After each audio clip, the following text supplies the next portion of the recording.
கடந்த 90 ஆண்டுகளில் தமிழ் சினிமாவில் நடைபெற்ற பல முக்கியமான நிகழ்ச்சிகளை தொகுத்து நெஞ்சம் மறப்பதில்லை அப்படின்ற பெயரில் நான் பல கட்டுரைகளை எழுதியிருக்கிறேன். அந்த கட்டுரைகளுடைய தொகுப்பு நெஞ்சம் மறப்பதில்லை பார்ட் 1, பார்ட் 2, பார்ட் 3 என்ற பெயரிலே புத்தகமாக வெளிவந்திருக்கிறது. இந்த புத்தகத்தை மிக அழகாகவும் நேர்த்தியாகவும் 0 டிகிரி பப்ளிகேஷன்ஸ் வெளிக்கொண்டு வந்துள்ளனர்.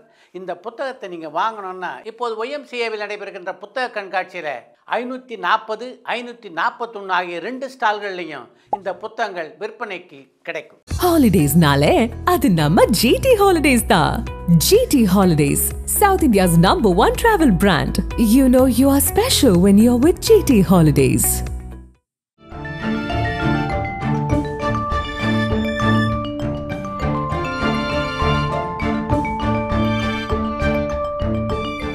உங்கள் ஜீரண கோளாறுகளுக்கும் வயிற்றெரிச்சலுக்கும் சரியான ஒரு தீர்வு.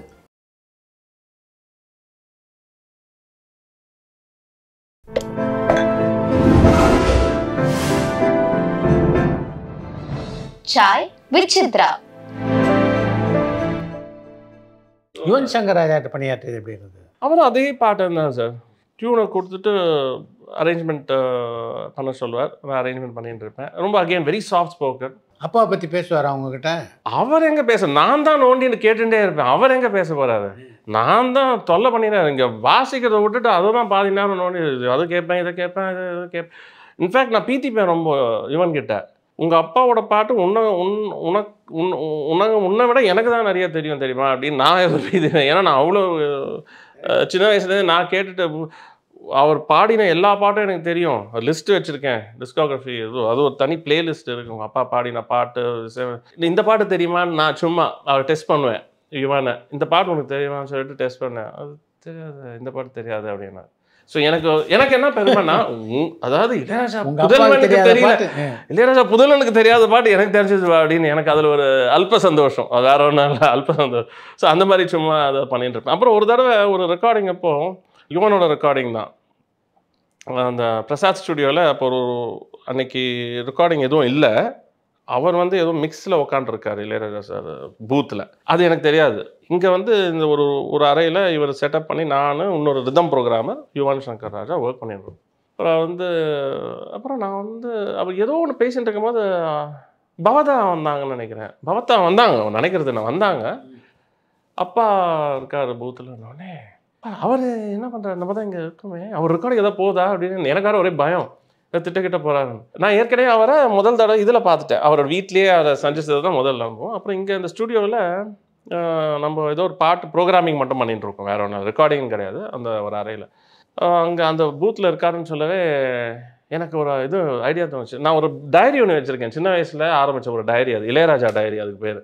அதில் ஃபுல்லாக இளையராஜா. அப்போது தினத்தந்தி, குமுதம், ஆனந்த விகடன், குங்குமம் எல்லா பத்திரிகையிலும் இளையராஜா சார் எந்த நியூஸ் வந்தாலும், ஏன்னா எங்கள் வீட்டில் அந்த புஸ்தகம்லாம் அந்த இது வரும், அதுலேருந்து எல்லாம் எப்போ பார்த்தாலும் கம்ப்ளைண்ட் பண்ணாங்க வீட்டில்.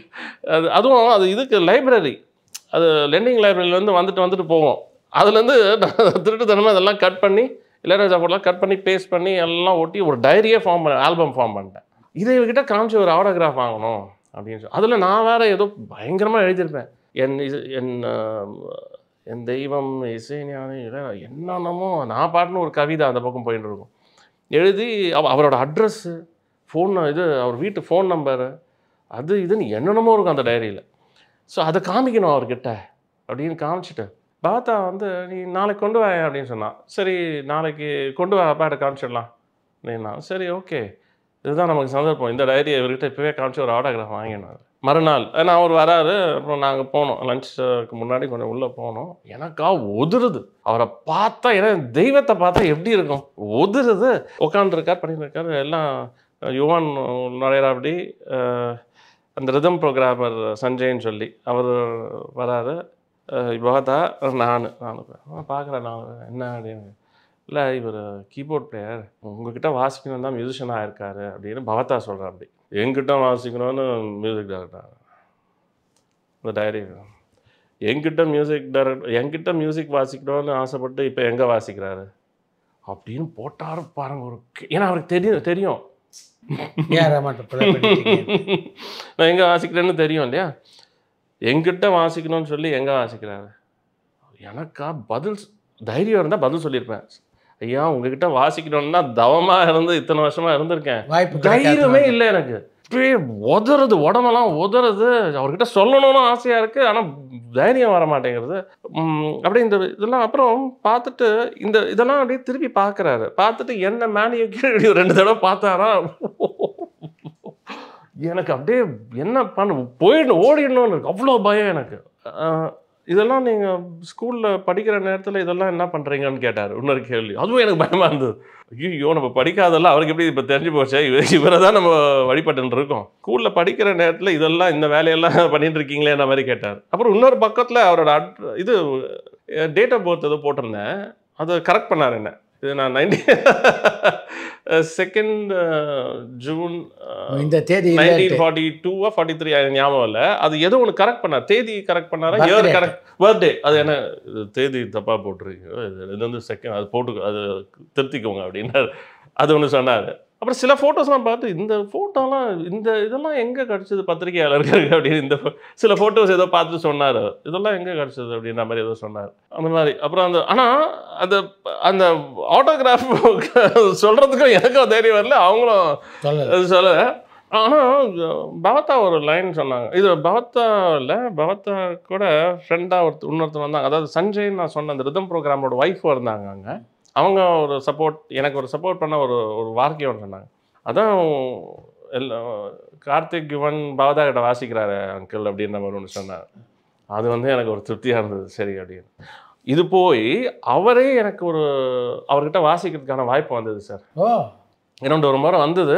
அந்த சமயம் நான் ஒரு தடவை ஹைதராபாத்தில் மணி சர்மாவோட இருந்தேன், இன்னொரு தடவை ஏஆர் கிட்ட இன்னொரு ரெக்கார்டிங்கில் இருந்தேன். வாய்ப்பு கிடைச்சி, அதாவது என் வாழ்க்கையில் தவம் இருந்து அவர்கிட்ட வாசிக்கணும்னு சொல்லி வாய்ப்பு வந்து அந்த வாய்ப்பு பண்ண முடியல.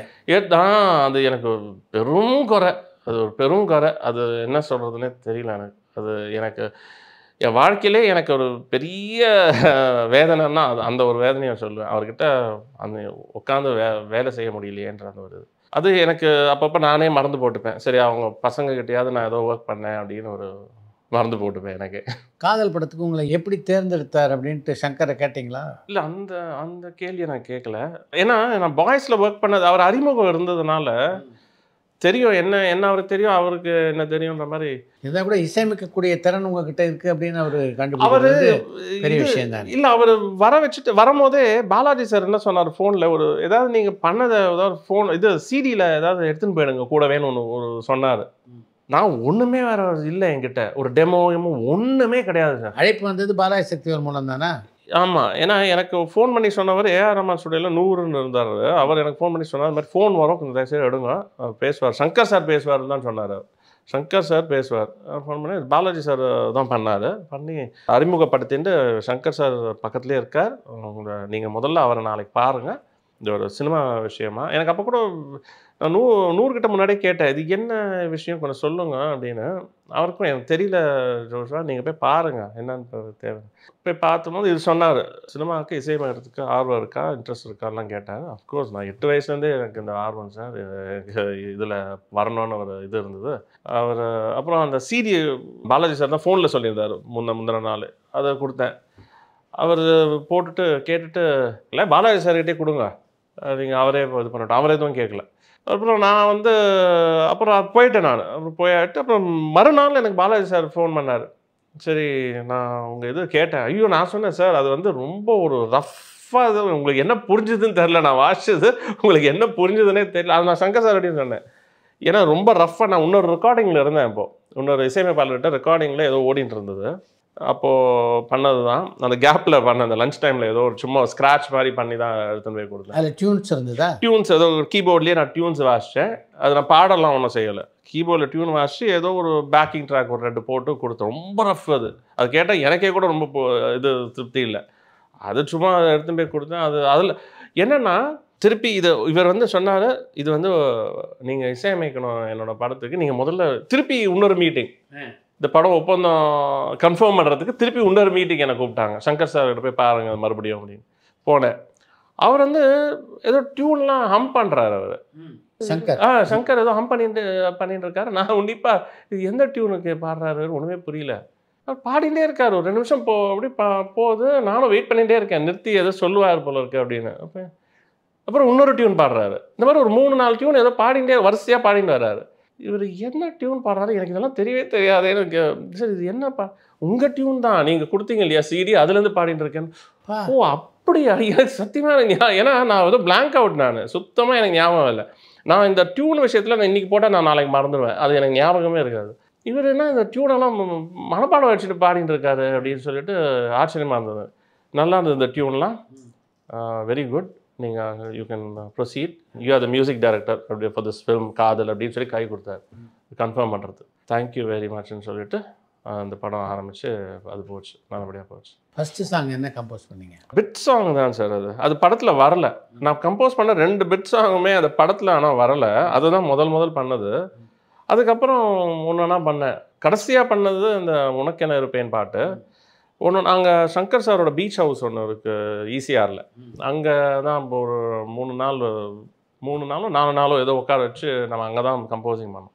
டெய்லி டைரக்டர் சாரும் அது 2வது நாள்லேருந்து முத்துக்குமாரும் வந்துட்டாருன்னு நினைக்கிறேன். முதல் நாளே வந்தார், அது ஞாபகம் இல்லை. ஏன்னா அந்த லிரிக்ஸ் நான் இது டியூன் பண்ண அவர் டக்குன்னு லிரிக்ஸ் எழுதி கொடுத்தாரு. அப்படி தான் போச்சு ப்ராசஸ். அங்கேயே ஒரு 5 டியூனு கிட்ட 5-6 டியூன் முடிஞ்சு போச்சு. அந்த கடைசி டியூனை தான் கொஞ்சம் டைம் எடுத்துட்டு பண்ணது. சங்கர் வந்தாரா கம்போசிங்க்கு? இல்லை, அவர் வரல. முழுக்க நான் பாலசக்திவேல் சார், முத்துக்குமார் அங்கேயே தங்கினோம். அங்கேயே தங்கி 4 நாள் பண்ணோம் அந்த படத்துக்கான. முத்துக்குமார் என்ன சொன்னார் உங்களுடைய இசையை கேட்டு? நல்லா பண்ணுறீங்கன்னாரு அவர்.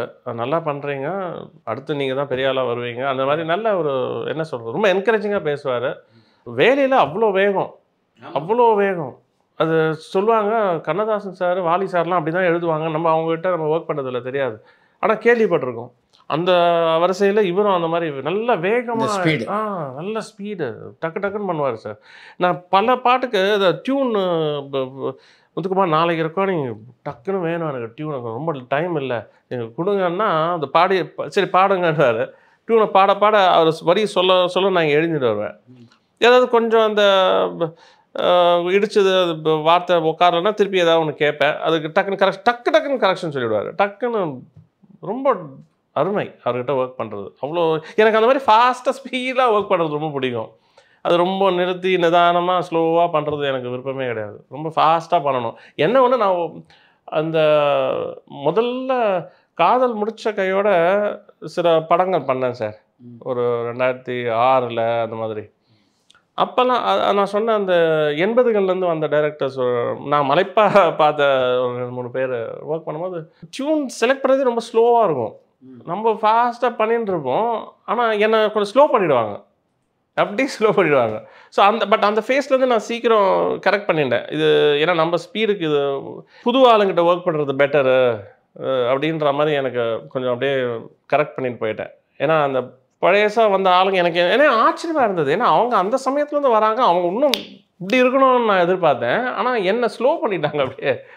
எனக்கு அது ஸ்லோவாக ஒர்க் பண்ணுறது என்னோடய ஸ்டைலே கிடையாது. நான் கொஞ்சம் டக்குன்னு பண்ணுறாங்க. எனக்கு என்ன ஆச்சரியம்னா அவங்க ஸ்பீடாக ஒர்க் பண்ண ஆளுங்ககிட்டலாம் ஒர்க் பண்ணிவிட்டு இவங்க இந்த மாதிரி ஸ்லோவாக இருக்காங்களே. ஏன்னா அவங்க ப்ராப்ளி அவங்க ஒரு ஃபேஸில் இருந்திருக்காங்க. இப்போ நம்ம ஸ்லோவாக பண்ணால் தான் ஏதோ கொஞ்சம் வித்தியாசமாக பண்ண முடியும்னு இருந்தாங்களா என்னன்னு தெரியல. அதில் எனக்கு கொஞ்சம் குளறுபடிலாம் நடந்தது. அந்த மாதிரி விஷயங்கள்லாம்.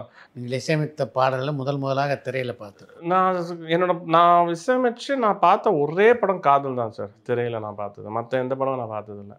சந்தோஷமாக இருந்தது, ரொம்ப சந்தோஷப்பட்டேன். சரி நல்லபடியாக பண்ணணும், நல்ல ஒரு ரெஸ்பான்சிபிலிட்டி. நம்ம சின்ன வயசுலேருந்து எங்கின்னு இருந்த ஒரு விஷயம் கடைசியில் நடந்து போச்சு. சரி இனிமேல் நல்லபடியாக நம்ம பண்ணணும்னு அப்படி ஒரு ஒரு ஒரு ஆர்வத்தில் ஒரு ட்ரீமில் இருந்த என்ன அப்படியே என் திசை திருப்பி போட்டுது. ஏன்னா நான் எல்லாமே ரொம்ப என்ன சொல்கிறது ஆர்டினரியாக தான் நான் படங்களுக்கு தான் பண்ணுற மாதிரி இருந்தது. ரொம்ப நான் எதிர்பார்த்தது எக்ஸ்ட்ராடினரி. ஆனால் எனக்கு அமைஞ்சது எல்லாமே ரொம்ப ஆர்டினரியாக தான் இருந்தது. அது நம்மளை மீறின ஒரு விஷயம். நம்ம அதை பேசி ஒன்றும் பிரயோஜனம் இல்லை. என்ன ஒன்று நான் சின்ன வயசுலேருந்து அடையணும்னு நினச்ச ஒரு விஷயத்த ஒரு மியூசிக் டைரக்டராக ஆகணும்னு நினச்சது நினைவாச்சு. ஆனால் அந்த நல்ல இன்னொரு எனக்கு பிடிச்ச மாதிரி பண்ணணும் அப்படின்ற ஒரு ஒரு விஷயம் வந்து நடக்கல. நினைச்ச உயரத்தை தொடரல. உயரம் கூட எனக்கு ஒன்றும் பெரிய விஷயம், ஏன்னா நான் புகழுக்கு என்றைக்குமே மயங்கினது இல்லை சார். அது ஒரு விஷயம் நான் சொல்லி தான் ஆகணும். எனக்கு அந்த புகழ்ன்ற ஒரு மயக்கமே எனக்கு இருந்ததில்லை. அது என்னோட வீட்லேயே கூட கேட்பாங்க, அது எப்படி நீ அந்த மாதிரி ஒரு ஒரு ஆர்வமே இல்லாமல் இருக்கு. ஏன்னா எனக்கு உண்மையிலேயே அதில் ஒரு ஆர்வம் இல்லை. புகழ் நல்லதுன்னு எனக்கு ஒரு நல்லதாகவும் இருந்தது. எனக்கு வாழ்க்கையே மாறிவிடும். புகழோட மயக்கத்தில் போனோம்னா வாழ்க்கையே மாறி போயிடும். நம்ம வாழ்கிற வாழ்க்கையும் வேறு மாதிரி இருக்கும்னு நம்புற ஆள் நான். அது எனக்கு ஒரு நல்லதாக போச்சு. அதுவும் ஒரு பூர்வ ஜென்மத்து விஷயமாக தான் இருக்கும்னு நான் நம்புகிறேன். அதனால தான் எனக்கு அந்த சொன்ன பாருங்க, சின்ன வயசுலேருந்தே நம்ம அனுபவிச்சது, நல்ல ஒரு தந்தை அமையலைன்னா வாழ்க்கை எவ்வளோ ப்ராப்ளமாக இருக்கும். அப்புறம் நிறைய கஷ்டம் நஷ்டம், அப்புறம் நிறைய அவமானங்கள்லாம் இதெல்லாம் பார்த்துட்டு ஏற்கனவே எனக்கு சின்ன வயசுலேருந்து அது புகழ் மயக்கம் கிடையாது. இந்த மாதிரி இதுவும் இன்னும் எனக்கு ஒரு அந்த மாதிரி ஒரு மயக்கத்தில் விழாமல் நல்லபடியாக தான் போகிற மாதிரியே தான் எனக்கு கிரவுண்டிங்காக வச்சுருக்கு என் லைஃப்பும். சங்கர் பாடல்கள்லாம் கேட்டுட்டு என்ன சொன்னார்? ரொம்ப நல்லா இருக்குன்னு தான் சொன்னார் சார். நல்லா இருக்கு, பாட்டெல்லாம் நல்லா இருக்குன்னு தான் சொன்னார். இன்ஃபேக்ட் உனக்கென இருப்பேன் டியூன் கூட அவர் ஹம் பண்ணார். அந்த ப்ரிவ்யூ சமயமா இல்லை வேற ஒரு சமயமா ஞாபகம் இல்லை. ஹம் பண்ணிட்டு ரொம்ப நல்லா இருக்கு, பாட்டெல்லாம் நல்லா இருக்குன்னு தான் சொன்னார் அவர்.